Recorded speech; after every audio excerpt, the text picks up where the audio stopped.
முருகர் பக்தர்களை யாரும் எதுவும் செய்ய முடியாது. ஏன்னா முருகர் பக்தர்களுக்கு முன்னாடி நிற்கிறது வேலவன், சக்தி வேலவன், இன்னொரு சிவம், ஒரு சிவத்திலிருந்து வந்த இன்னொரு சிவம்.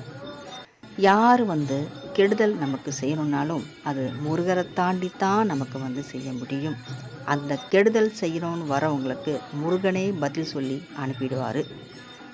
எல்லா வாசல்களும் அடைஞ்சிருந்தாலும் முருகன் என்னும் ஒரு வாசல் நமக்கு எப்பவும் திறந்தேதான் இருக்கும். அதுதான் சொர்க்க வாசல். சொர்க்க வாசலே நமக்கு திறந்திருக்கும் போது மற்ற வாசல்கள் திறந்திருந்தால்தான் என்ன, அடைக்கப்பட்டால்தான் என்ன, நம்மளை யார் வெறுத்தாதான் என்ன, கைவிட்டு போனால்தான் என்ன, முருகன் இருக்கிறார் நம்ம கூட. முருகனை நம்ம எப்பவும் நினைப்போம். நம்ம வாழ்க்கை நிம்மதியாகவும் சிறப்பாகவும் நம்ம வாழ்ந்து காட்டுவோம். வெற்றிவேல் முருகனுக்கு அரோகரா.